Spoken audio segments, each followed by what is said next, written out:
But this morning, we are also learning, following that statement from Nicholas Nganga, the chairman of Safaricom, there's been a market reaction on Safaricom, down 1.42% from the closing numbers last week on Friday. We'd like to look at that from the perspective of someone who works with the markets every single day.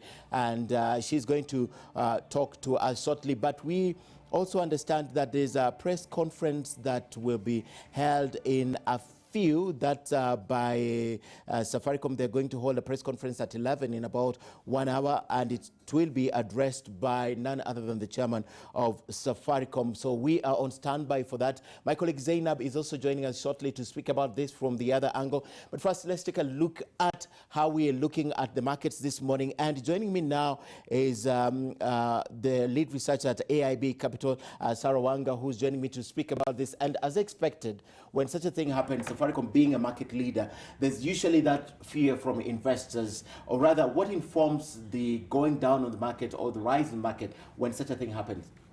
So the loss of Bob Collymore seems to be taken negative by the market. Okay. So I think it's mostly foreigners who are currently exiting this share price. But overall, Safaricom is a very solid company. Okay. Management, there seems to be a proper structure in terms of who will take over once the company recovers from this. Okay. And we saw in 2017 when Bob Collymore went on leave, the CFO took over and ran the company very well. And so overall, investors shouldn't be concerned about the future of Safaricom. Okay, so when I listen to you say that perhaps it's the foreign investors who are exiting the market, so the share price dips a little, does that mean that they peg the strength of the company on an individual? Unfortunately, it seems to be the case. But for Safaricom, we've seen in the past, given his absence, we've seen Safaricom as strong.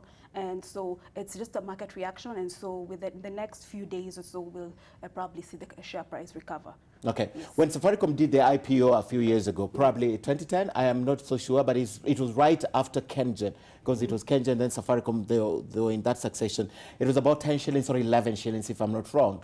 Right now, it's about 27 shillings. That strength grown in bounds. And then at the same time, there's the time Michael Joseph was exiting the Safaricom. So this could be credited with Bob Collymore, even the fact that the investor confidence in the fact that we had a rise in the price. Yes, so when Safaricom did the IPO, that was Michael Joseph was in charge. Yes. And so 2008, and then in 2010, Collymore came on board. And I think one of the key drivers for Safaricom has been M-Pesa. So once Safaricom was listed in 2008 and the share price declined, it was mainly because of competition during that period. Okay. But in 2010, when Bob Collymore came in, he took a bold step.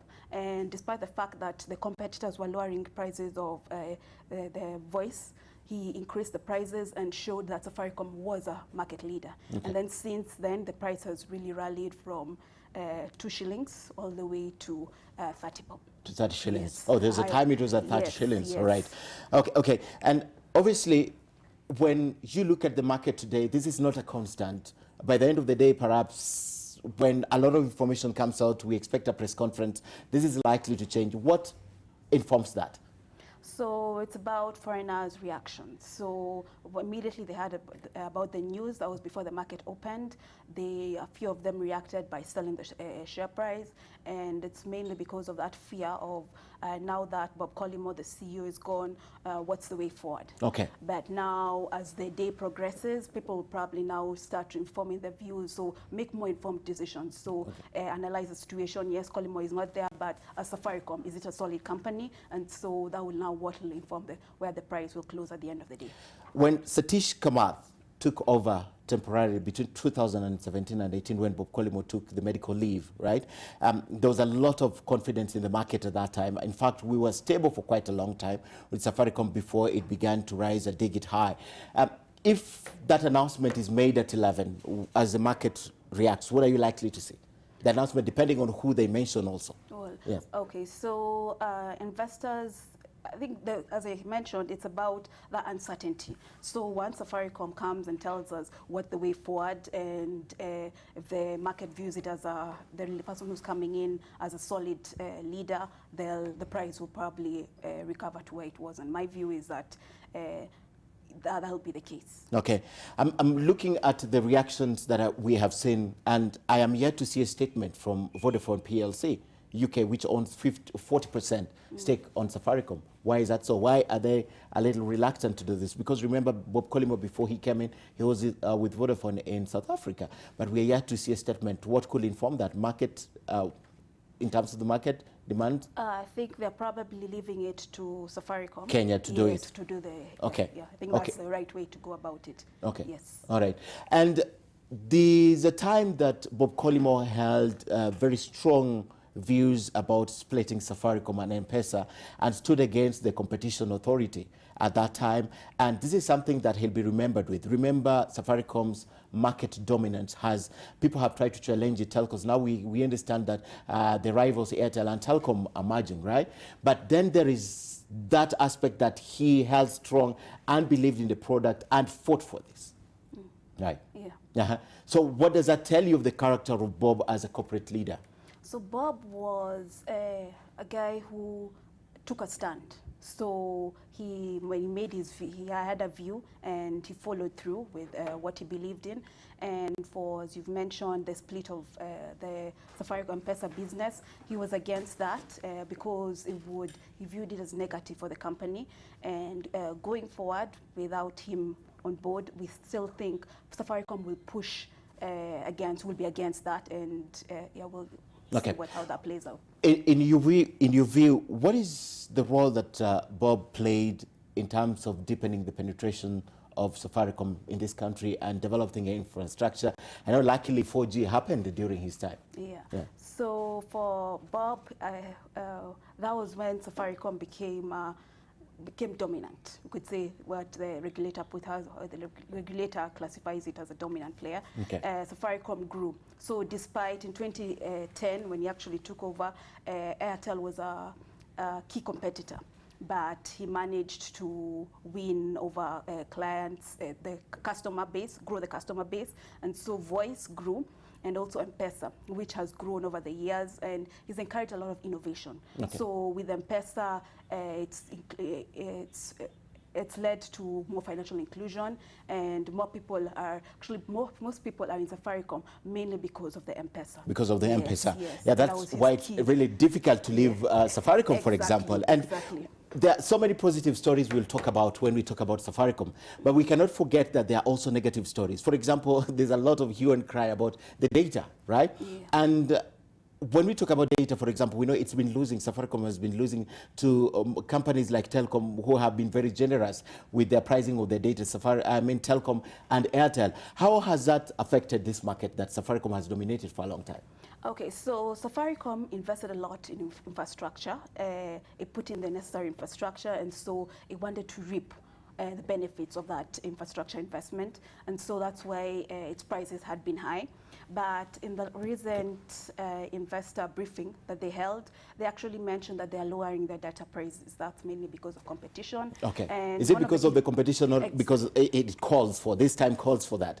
I think it's more in terms of the competition. Okay. They lost market share, okay, and so they realized they needed to reduce prices. And one of the statements they made that stood out for me was they said they're listening to consumers. Okay. Yes, and so that's one of the reasons they reduced prices. So this one statement from Central Bank of Kenya, in touch with what everyone else has been speaking about since morning. Let's come back and speak to Sarah Wanga, who's speaking to us about the market reaction. And Sarah, I have two supplementary questions. One, Safaricom's M-Pesa Academy is one of the biggest ideas that he took up and ran with to the end, right? And this is something that I am glad partly because he managed to see it. But I'm also glad because of the opportunities that academy offers students of this country. And it's one of the things that he dies a peaceful man. I have just seen a tweet from Dave Koinange, who says he was with him over the week on the 29th of last month. And he says that Bob, he's never seen anyone who is so ready for death. I mean, you only reach that area of your life when you have achieved. And this is one of the achievements. Talk to us about Safaricom's M-Pesa Academy. I think one of the key, as you've mentioned, it's a key achievement he made. And given that it gives people ability to, it nurtures innovation. I think that's, as we mentioned, that's one of the key things he's done. Also helping the disadvantaged, giving them certain access to facilities they probably never had before. I think that's key, and it'll be one of his key legacies going forward. Yes. And what people don't know, Bob Collymore was born in South America, in Guyana, and he came from a very humble background. And at the age of 16, he joined his mother in the UK, and that's where he started to nurture his business ideas and his abilities, and went to lead one of the biggest companies. But that route, the way he was born and his earlier life, do you think it informed the way he has led his life until his death? I believe so. Being from a very humble background. And do you believe that's part of the reason that he was very passionate about the M-Pesa Academy? I believe so.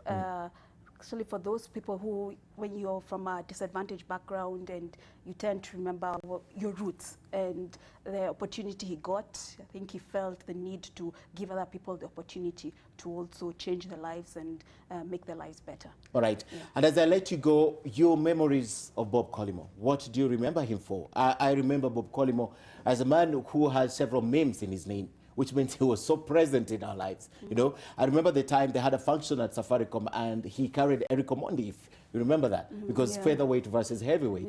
I remember a meme that perhaps about Fisi. You remember that meme? Yes. There's several memes. We have a lot to remember Bob Collymore about, but what do you remember him with? Or what will you remember him with? I think for me, he was a down-to-earth guy, and when I interacted with him, I realized he was very knowledgeable.